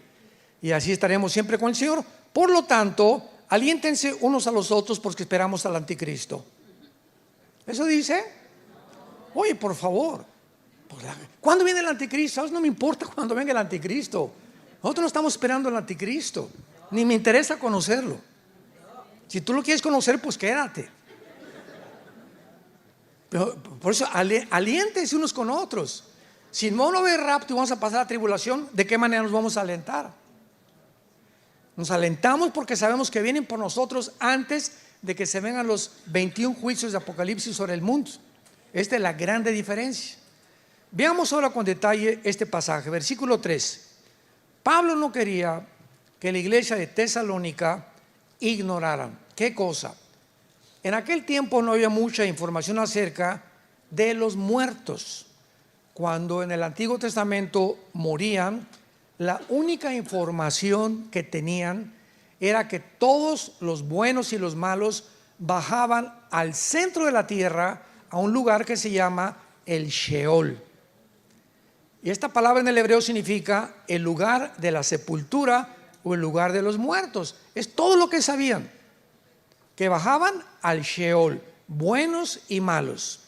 Entonces Pablo, ya con más revelación, porque ya hay más luz, cuando Cristo resucitó y vino el Espíritu Santo, no quiero que ignoren. En primer lugar, para que no se entristezcan. Ahora, ¿cuál es el mensaje que se nos da? Si se muere tu hijo, tu esposa, tu pariente, etcétera, etcétera, es lógico que lloremos. Y nunca te aguantes el llorar. No me voy a aguantar, porque te haces un daño terrible emocional y psicológicamente. Llora, ¿verdad? Porque es lógico que lloremos. Sin embargo, no guardamos luto 6 meses. Yo recuerdo la abuela que teníamos materna, se vestían de negro las señoras. Y les preguntabas, ¿por qué estás de negro? Porque hace dos años se murió mi esposa. Oye, ¿para qué sigues con el luto, verdad? ¿Por qué? Porque no conocen la Biblia. Igual que un cristiano, el Día de Muertos, un cristiano nunca regresa a un cementerio, ni a llevarle flores, ni a llevarle mole al muertito, como el Día de los Muertos. Yo les he contado un chiste de la India María. En México es muy famoso. El Día de los Muertos, que acaba de pasar ahora, creo que es el 31 de octubre, ¿verdad? El 2 de noviembre, estaba la India María, pues con su olla de mole. Llega la señora Pompidou, así muy elegante, con un ramo de flores. Y va pasando la señora Pompidou y le dice: India bruta, ¿cuándo crees que tu muertito se va a tragar el mole? Y le contesta a la India María: ¿cuándo venga el suyo por las flores? O sea, tanto los ricos como los pobres en el mismo paganismo, uno llevándole flores y el otro llevándole comida.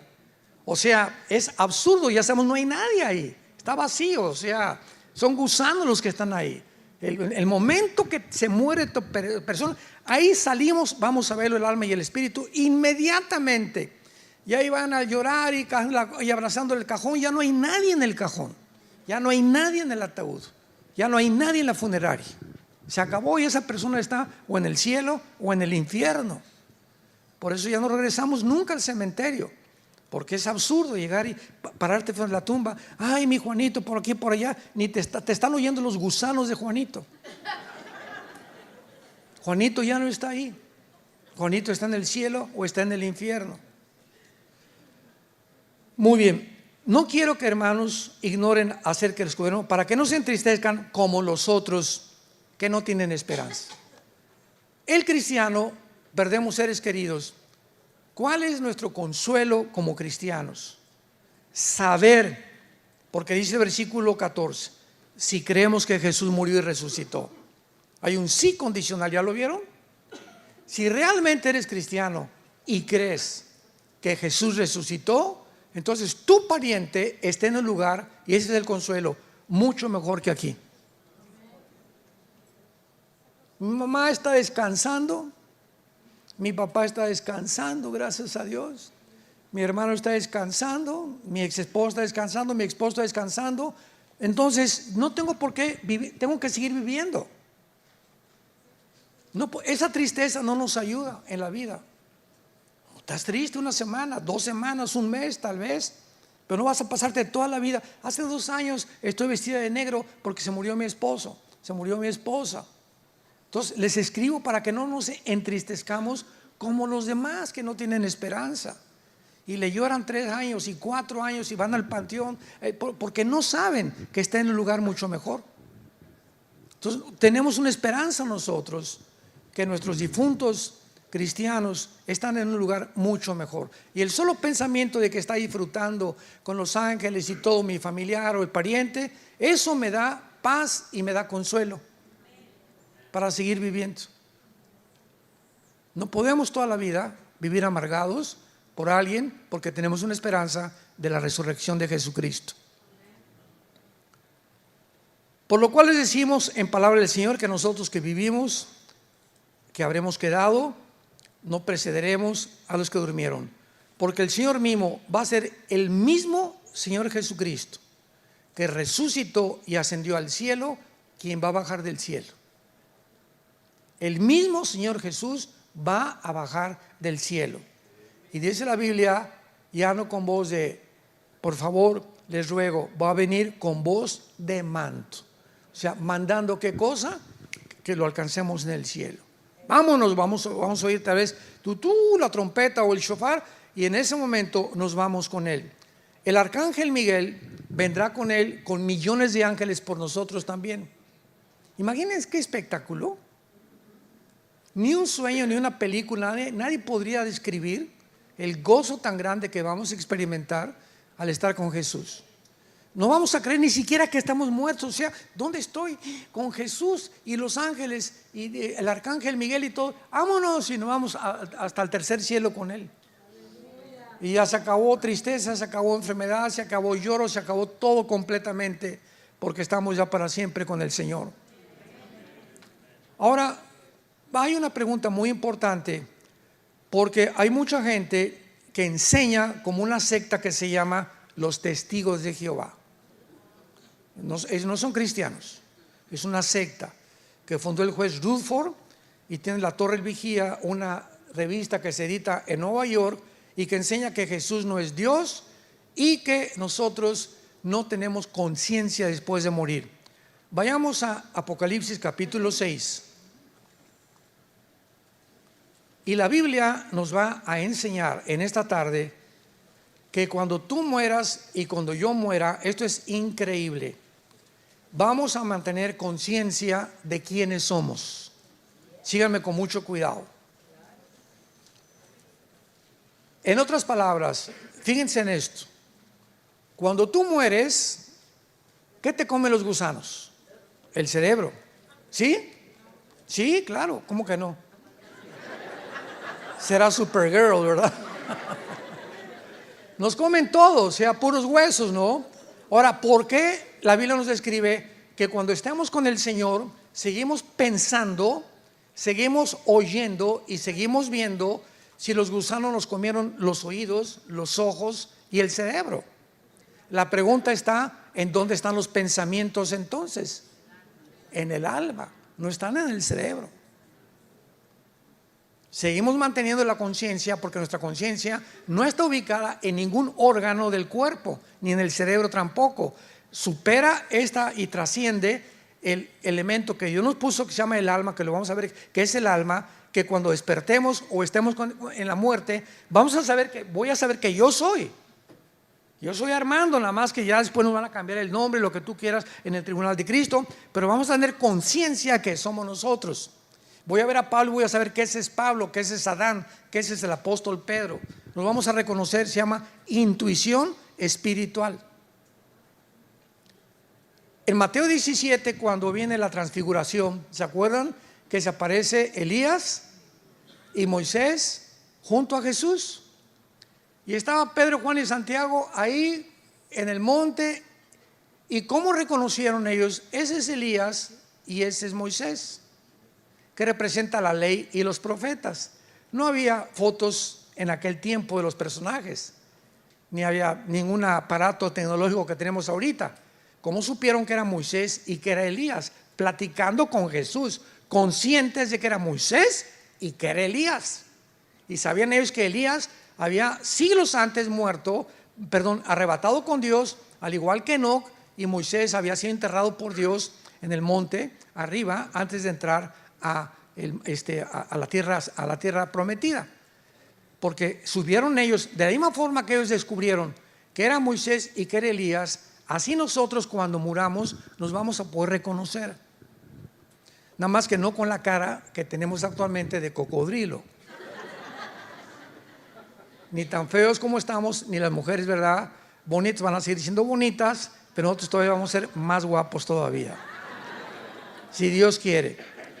Entonces, esto nos muestra Apocalipsis 6, versículo 9, quinto sello. Vean ustedes lo que la Biblia nos revela. Dice el apóstol Juan: cuando abrió el quinto sello, vi. Juan ya está viendo, no con ojos terrenales, con ojos celestiales, porque él fue sacado en el espíritu de Patmos, de la isla de Patmos, donde él estaba exiliado. No había muerto Juan, fue sacado de su cuerpo en el espíritu, y en el espíritu y en su alma vio en el cielo, en el altar, las almas de los que habían sido muertos por causa de la palabra de Dios y por el testimonio que tenían. Y vean ustedes, estas almas o estos seres humanos en el cielo estaban clamando, estaban hablando, tenían cuerdas vocales. ¿Y con quién platicaban? Con Dios. Clamaban diciendo: ¿hasta cuándo, Señor, santo y verdadero, no juzgas y venga nuestra sangre en los que moran en la tierra? Los que están en el cielo están conscientes de lo que pasa en la tierra antes del rapto de la iglesia, desde luego. Y cuando ellos están conscientes, le están pidiendo a Dios: Señor, ¿cuándo se acabará tanta violencia, tanta muerte, tantos secuestros, tantos crímenes?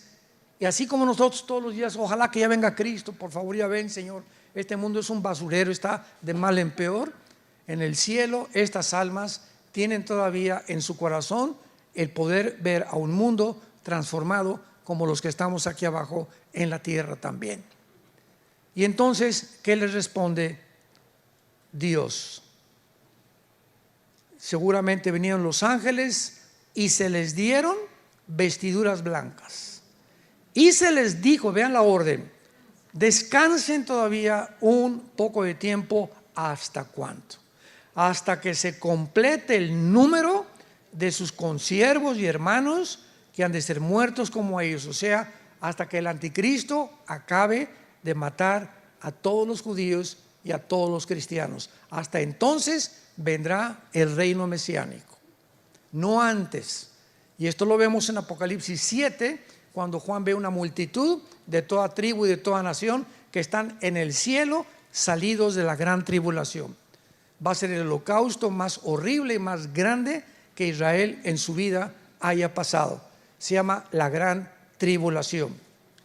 Y entonces se les dijo que descansaran hasta que se completara el número de sus hermanos, que también iban a ser muertos como mártires, igualmente que ellos. Ahora vayamos al libro del Génesis, capítulo 25, y veamos qué pasa a la hora de la muerte. Literalmente, ¿qué pasa a la hora de la muerte? Versículo 8 y versículo 17. Génesis 25. Y exhaló el espíritu y murió Abraham en buena vejez, anciano y lleno de días, y fue unido a su pueblo. Apunta la palabra espíritu en el hebreo, es como suena ruach, R Raúl U-A-C-H, pero la CH en el hebreo se pronuncia como J, ruach. Es la palabra para espíritu en hebreo. Entonces vemos que aquí, cuando muere Abraham, sale de él, ¿qué cosa? Un espíritu. Y al mismo tiempo lo estaban esperando sus antepasados. Y fue unido a su pueblo. O sea, lo llevaron al lugar donde se encontraban, igual que todos los que habían muerto antes de Abraham, que estaban esperando la muerte de Cristo en la cruz para poder subir al cielo, que lo vamos a hacer más adelante. Fue unido a su pueblo. O sea, no nada más murió y estaba inconsciente, no, fue unido a su pueblo y tenía ya gente que lo estaba esperando en el cielo, Abraham. Veamos el versículo 17. Estos fueron los años de la vida de Ismael, 137 años, y exhaló el espíritu Manuel y murió y fue unido a su pueblo. Otra vez se vuelve a enseñar que al morir, ¿qué cosa? Sale el espíritu dentro de nosotros. Ahora, la pregunta es, ¿cuál es la diferencia veamos Génesis 35. Brinquemos a Génesis 35. Y dice el versículo 18: y aconteció que al salírsele el alma, murió, llamó su nombre Benoni, mas su padre lo llamó Benjamín. Vemos que etimológicamente, la etimología es la ciencia que estudia la raíz de las palabras. Entonces, hay gente que dice que el alma y que el espíritu es lo mismo. La Biblia nos dice que esto no es una verdad. Hebreos 4:12, porque la palabra de Dios es más firme y eficaz que toda espada de dos filos y separa el alma del espíritu. Y dice en 1 Tesalonicenses capítulo 5, para que vuestro alma, espíritu y cuerpo sean guardados irreprensibles hasta el día de Cristo. La Biblia nos habla claramente la diferencia entre el alma y el espíritu. Entonces, en conclusión, cuando morimos hay dos cosas que se salen de nosotros: el alma y el espíritu. Apunta qué es el alma. El alma es la voluntad, el intelecto, las emociones y los sentimientos. Es el yo. Ese es el alma: la voluntad, el intelecto, las emociones y los sentimientos. El espíritu es la parte inmaterial a través de la cual conocemos, servimos y adoramos a Dios, porque Dios es espíritu. Juan 4:24. Entonces, el alma son mis sentimientos, mis emociones, mi voluntad, mi intelecto. Ese es el alma. El alma está en la mente, igual que el espíritu. Pero el espíritu, nacemos muertos espiritualmente, ya lo sabemos. Cuando recibimos a Cristo, se vuelve a prender el foco, el espíritu resucita entre nosotros y podemos, desde que tenemos a Cristo, conocer la Biblia, leer la Biblia y tener contacto con Dios y adorar a Dios. Juan 4, que Dios se le reveló a la mujer samaritana, el Evangelio de Juan capítulo 4. Mis padres adoraron allá, Señor. Y ustedes dicen los judíos que en Jerusalén. Mujer, le dice Jesús, llega la hora cuando ni los que están acá ni allá van a adorar al Padre, porque mi Padre es espíritu, y los que adoran en espíritu y en verdad lo tienen que adorar.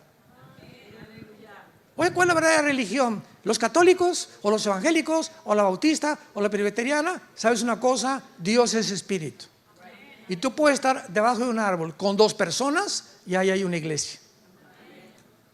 ¿Por qué? Porque Él es espíritu y se le adora no dentro de un... Por eso, vamos al templo, por el amor de Dios, quítense esa palabra ya. La iglesia no es un templo, el templo somos nosotros. Esto es una construcción y las construcciones son hechas por los hombres. Hechos 17, Dios no habita en templos hechos por manos humanas. O dicen, pasen al altar, por el amor de Dios. El altar está aquí entre nosotros ya. Ya no hay ningún altar. El altar era cuando se ofrecían los sacrificios. El último altar fue la cruz, porque es el lugar del sacrificio. Entonces dicen, pásenle al altar o pase a hincarse aquí a servir a Dios o a traerle a Dios por el amor de Dios. Ni es un santuario, ni es el altar, ni es un templo. ¿Cuánta ignorancia de la Biblia? Pero se acaba aceptando como si fuera algo ya. Y pásenle al altar. Vamos al templo. ¿Cuál templo? El templo somos nosotros. Ya la palabra templo desaparece en el Nuevo Testamento. Ya el templo es el templo de Dios en el cielo, o nosotros somos el templo de Dios. Por 1 Corintios 6, 31 al 35. Porque el Espíritu Santo está entre nosotros y nos ha convertido en el templo. Nos ha hecho el templo del Espíritu Santo nosotros. Ya Dios no está en un edificio. Cuando íbamos a la iglesia católica, ¿se acuerdan cómo nos trataban? Yo me acuerdo de mi abuelita. Cuando estábamos afuera, ¡ajúa! ¡Viva Zapata y Pancho Villa! Y al entrar a la iglesia, ¡shh! Incienso, no, aquí no se habla, calladitos, etcétera, etcétera. Y al salir otras, ¡viva Pancho Villa! Porque nos enseñaban que ahí estaba Dios dentro del edificio. Mi esposo y yo hemos ido al Vaticano varias veces, no a ver a tu padrino, ¿verdad? Hemos ido. Y a mi esposa le dijeron una vez, ¿verdad? Traía shorts, pero hacia la rodilla. No entre usted con shorts acá, póngase por favor vestido, porque está entrando usted al santuario de Dios. Así hay letreros completamente. Prohibido porque es el santuario de Dios. Y si pasas por una puerta en el Vaticano, tus pecados te son perdonados. Vean todo qué cosa producto de la ignorancia de este libro. Erráis ignorando las Escrituras y el poder de Dios. Qué responsabilidad tan grande tenemos los cristianos de conocer la Biblia. Ahora la pregunta es, ¿cómo será nuestro cuerpo? Vayamos a Filipenses. ¿Cómo será nuestro cuerpo cuando vayamos a resucitar? ¿Se parecerán las mujeres a Madonna? ¿O nosotros, los hombres, qué cuerpo tendremos, etcétera, etcétera? ¿Vamos a comer? ¿Vamos a seguir comiendo tlayudas de Oaxaca? Y en el libro de Filipenses, capítulo 3, la Biblia nos responde cómo va a ser nuestro cuerpo. Vean cuántos detalles nos ofrece la Biblia. Versículo 20 y 21. Filipenses 3, 20 y 21. Mas nuestra ciudadanía está en los cielos, de donde también estamos esperando al Salvador, al Señor Jesucristo, el cual transformará el cuerpo de la humillación nuestra para que sea semejante ¿a quién? Al cuerpo de la gloria suya, con el poder con el cual puede también sujetar a sí mismo todas las cosas. Nuestro cuerpo tendrá las mismas características físicas que tenía el cuerpo de Cristo cuando Él resucitó.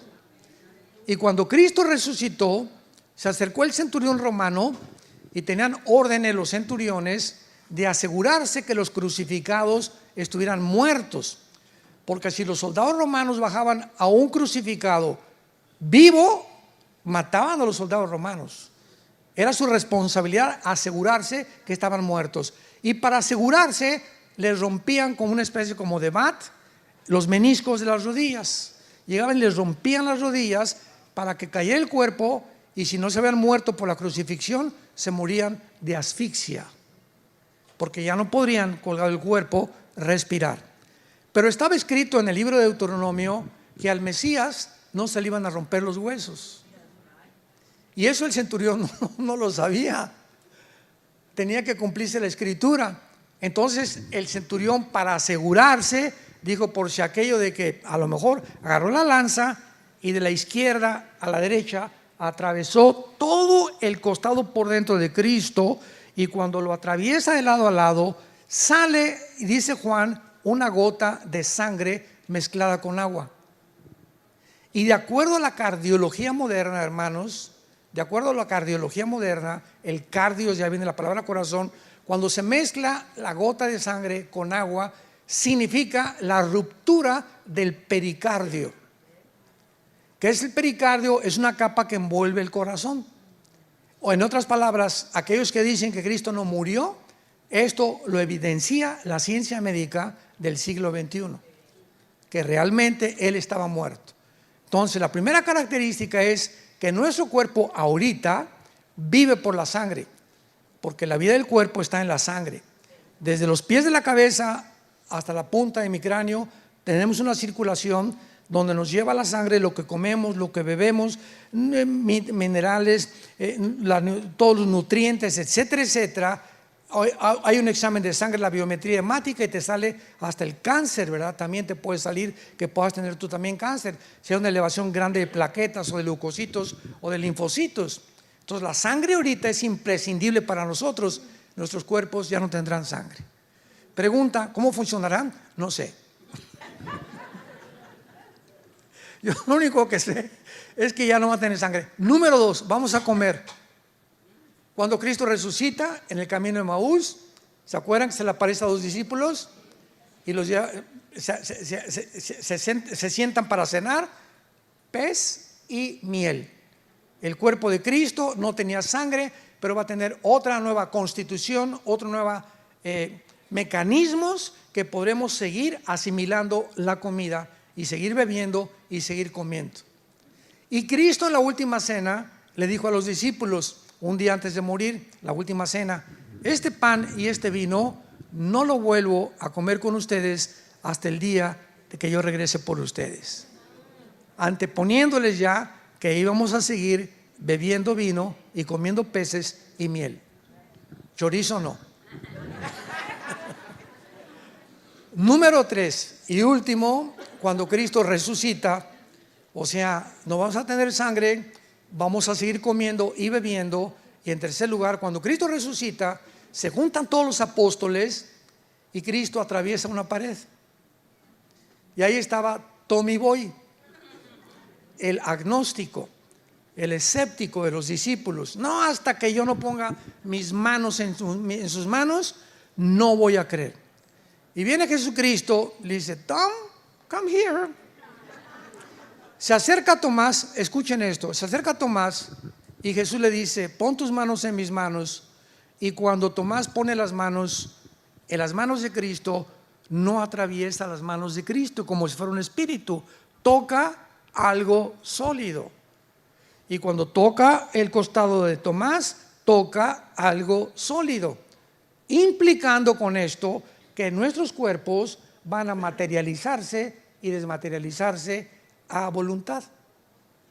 Ahorita yo puedo hacer con mi mano esta y me rompo los meniscos, ¿verdad? Aquí de todos los de mis huesos. ¿Por qué? Porque la composición molecular de la materia de los átomos es más gruesa que los átomos de mi mano. Pero cuando el cuerpo Cristo resucitó, pudo atravesar la pared y poder otra vez materializarse y hacerse sólido con el momento que lo tocó el apóstol Juan, Tomás. Entonces nuestro cuerpo se podrá materializar. Y en cuarto lugar, la fuerza de la gravedad y las leyes cósmicas ya no tendrán poder sobre nosotros. Cuando Cristo resucita, Hechos 1 comienza a ascender venciendo la ley de la gravedad. Ya las leyes físicas no operaban en el cuerpo resucitado del Hijo de Dios. Así estará nuestro cuerpo y podremos ir a la luna, podremos ir a otras galaxias, a todo lo que Dios va a formar, ¿verdad? A voluntad. Le damos gracias a la palabra y le pedimos a Jesús con nuestra oración: sí, Jesús, ven pronto por nosotros. Gracias, Señor, por tu palabra.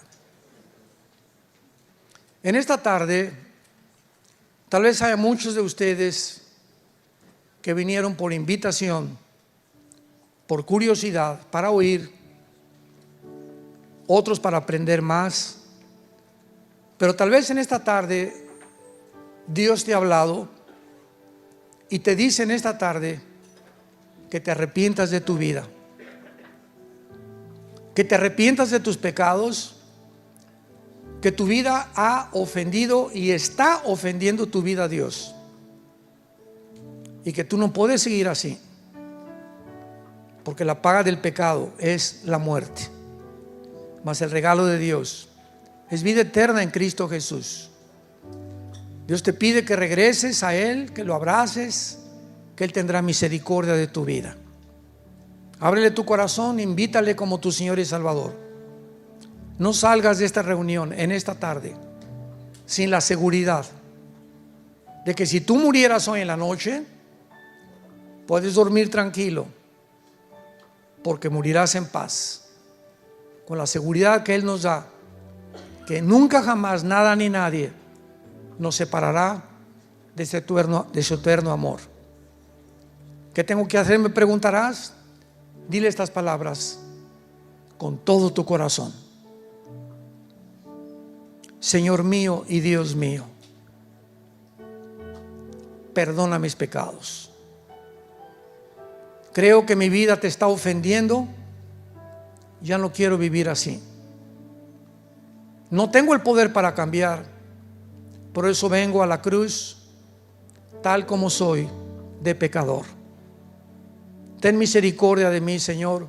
Lávame con tu sangre, porque creo que pagaste en mi lugar y que a los 3 días resucitaste de los muertos para darme la esperanza y las buenas noticias en este momento, que viviré contigo eternamente. En el nombre de Jesús. Amén.